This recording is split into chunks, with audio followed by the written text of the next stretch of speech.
दोस्तों नमस्कार, स्वागत है आपका यूट्यूब चैनल एबीटेक में। आज है 28 जनवरी 2023 और जान लेते हैं आज की महत्वपूर्ण खबरें जो आज के प्रमुख समाचार पत्रों पे छाई हुई हैं। सबसे पहली अपडेट यहाँ पर देख सकते हैं। ये अपडेट है लोक सेवा आयोग की पीसीएसजे भर्ती को लेकर के। 175 दिव्यांगों के पीसीएसजे के आवेदन निरस्त किए गए। वेबसाइट पर सूची जारी करने के साथ 3 फरवरी तक मांगी गई आपत्तियाँ। अब क्या है पूरा मामला इसमें देखते हैं।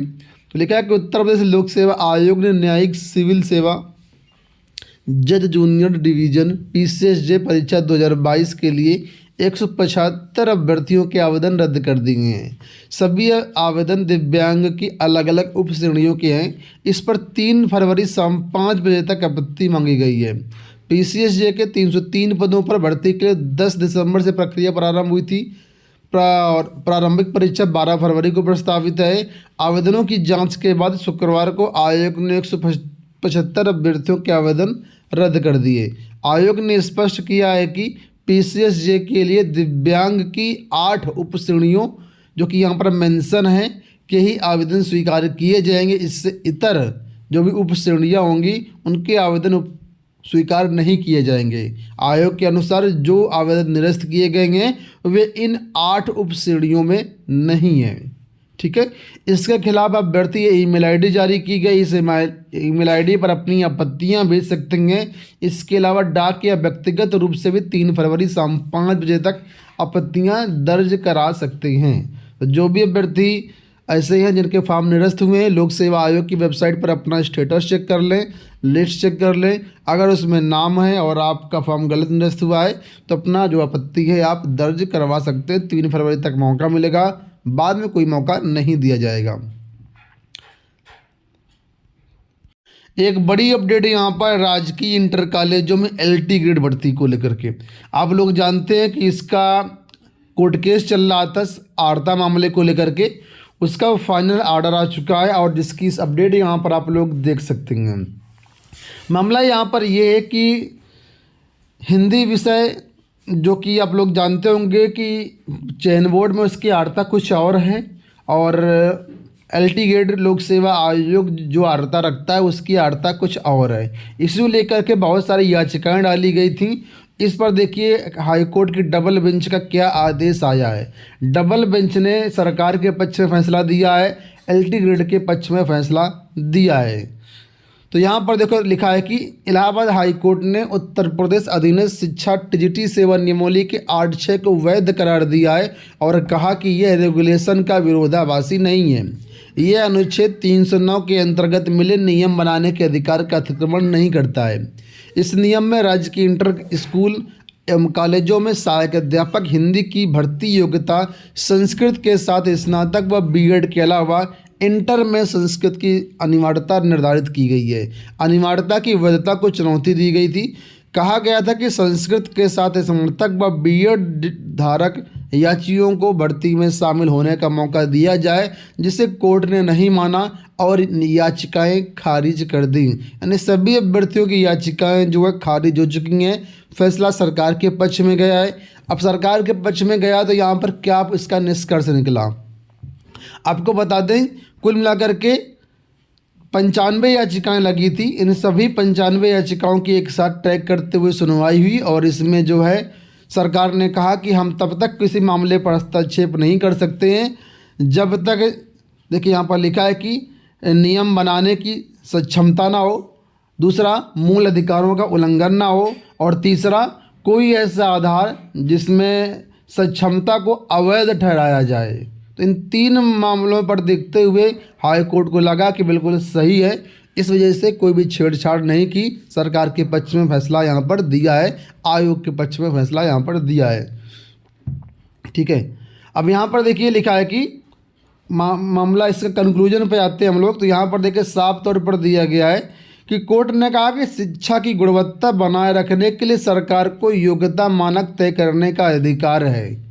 और आगे लिखा है यहाँ पर कि हिंदी में स्नातक व बीएड डिग्रीधारी के साथ इंटर में संस्कृत की अनिवार्यता रखना गलत नहीं है। यानी कोर्ट ने साफ कह दिया है कि ऐसे अभ्यर्थी जो इंटर में संस्कृत पढ़े हैं, ठीक है। और ग्रेजुएशन में यानी स्नातक में हिंदी उन्होंने लिया हुआ है, साथ में बीएड डिग्री बीएड उनके पास है। तो ये बिल्कुल सही है, बिल्कुल भी गलत नहीं है। और यही लोक सेवा आयोग की नियमावली भी कहती, जब विज्ञापन जारी किया गया था तो इंटर में हिंदी मांगा गया था। बहुत सारे अभ्यर्थियों ने बताया कि नहीं, ग्रेजुएशन में हिंदी होना चाहिए।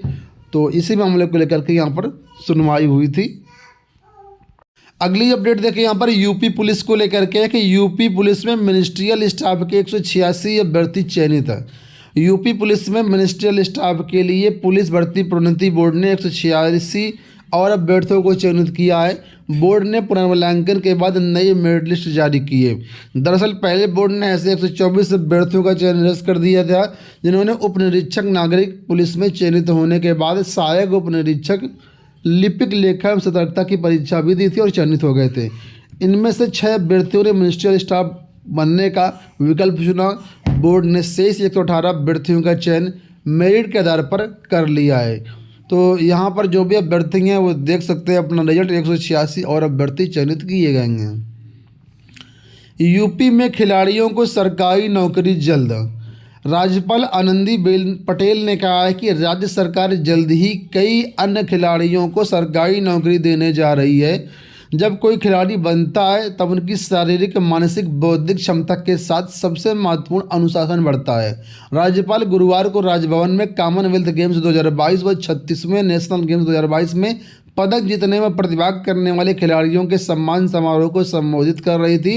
उन्होंने कहा कि खिलाड़ियों को पढ़ाई भी करते रहना चाहिए, प्रमाण पत्र के साथ अपने खेल की दुनिया में नाम रोशन करते हैं, इससे अवसर जल्दी मिलता है।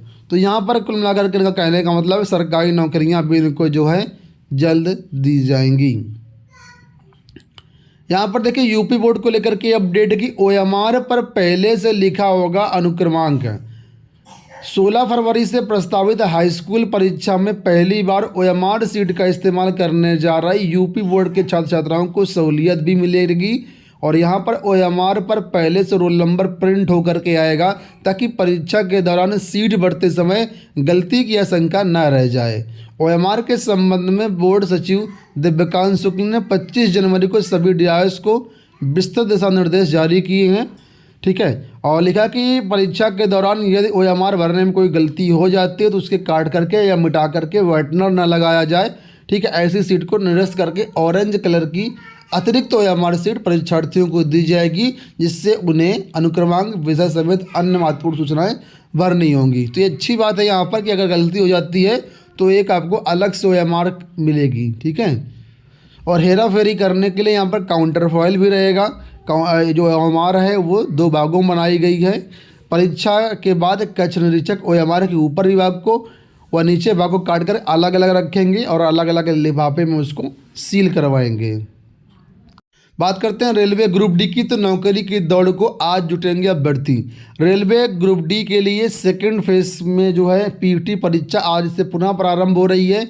डीएसए मैदान में आयोजित शारीरिक दक्षता परीक्षा 28 अक्टूबर से 1 फरवरी तक चलेगी। हर रोज 1500 से अधिक अभ्यर्थियों को परीक्षा के लिए बुलाया गया है और इन्हें 35 किलोग्राम भार उठा करके 2 मिनट में 100 मीटर चलना होगा, जबकि 4.25 मिनट में 1 किलोमीटर बाधा दौड़ जैसी भी पूरी करनी होगी। यूपी बोर्ड प्रैक्टिकल परीक्षाओं को लेकर के यहाँ पर अपडेट है कि दूसरे चरण में 8,770 परीक्षक कराएंगे इंटर का प्रैक्टिकल।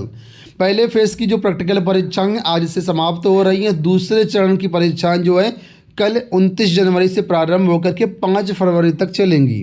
दूसरे चरण में जिन जिलों में परीक्षाएं उनमें से अलीगढ़, मेरठ, मुरादाबाद, कानपुर, प्रयागराज, मिर्ज़ापुर, वाराणसी और गोरखपुर मंडल में जो है परीक्षाएं होंगी। ये मंडल है, इन्हीं पर परीक्षाएं सेकेंड फेज में करवाई जाएंगी। देखिए यहाँ पर दिल्ली से अपडेट है तदर्थ शिक्षकों को लेकर के। ये यूपी का मामला नहीं है, लेकिन कि तदर्थ शिक्षकों को स्थायी किया जाए। सिसोदिया, दिल्ली के उप मुख्यमंत्री मनीष सिसोदिया ने दिल्ली विश्वविद्यालय के कुलपति प्रोफेसर योगेश सिंह को पत्र लिखा है। उन्होंने कहा कि तदर्थ शिक्षकों को स्थायी किया जाए। उन्होंने विभिन्न कॉलेजों में सहायक प्रोफेसरों के लिए चल रहे साक्षात्कार के दौरान लगभग 70% तदर्थ और अस्थायी शिक्षकों के विस्थापन पर चिंता व्यक्त की है।